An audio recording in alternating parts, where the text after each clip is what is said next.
natural habitat that once covered the earth is being replaced by human cities.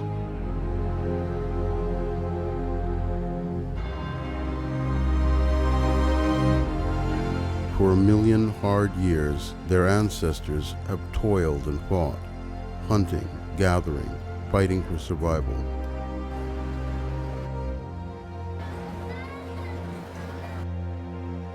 "10,000 years ago, man began to farm, and this allowed ancient tribes to create surplus for the first time.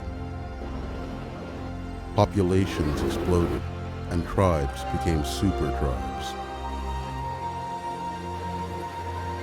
Now, the future of man is the struggle to live sustainably in this self-created human zoo.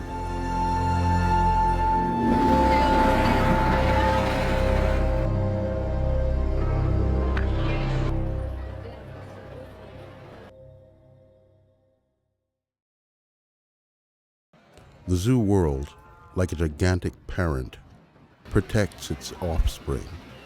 Food, drink, shelter. The basic problems of survival are reduced to a minimum.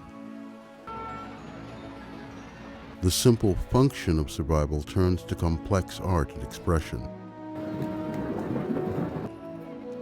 Individuals marking out their personalities to stand out in the crowd.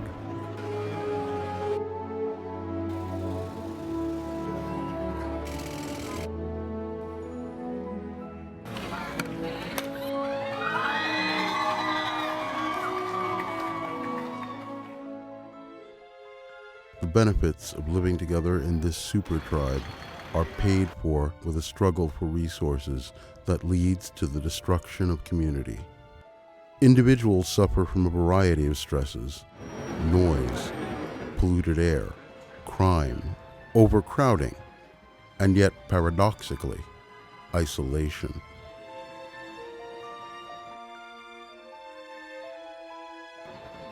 The urban elite, with their greater resources, create large territories, reducing their tribe to tight circles of their own kind. Weaker members are relegated to subordinate roles. They do not leave the super tribe, as there is safety in numbers. Individuals strive for their tribal past.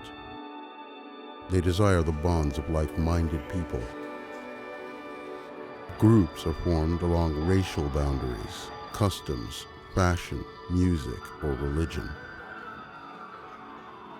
Religious temples act as centers of communities where people are bound by shared beliefs and customs.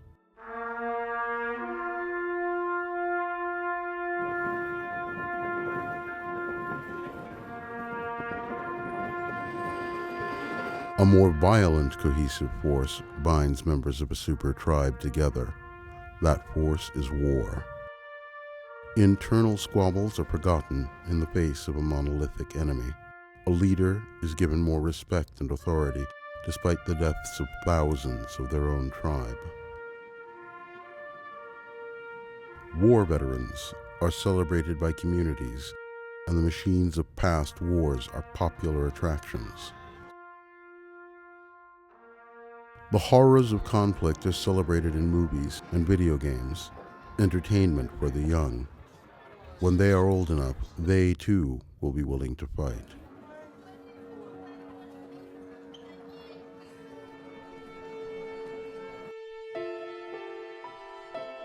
In the last 100 years, human population has grown by an order of magnitude, and this trend is continuing.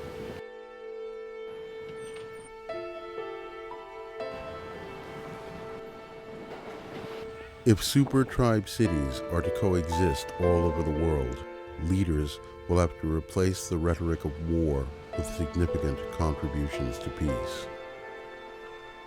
Finite resources and energy must be renewed, not consumed. And business will have to feed communities and not feed from them. The next 100 years will be a turning point on which the future of humanity stands.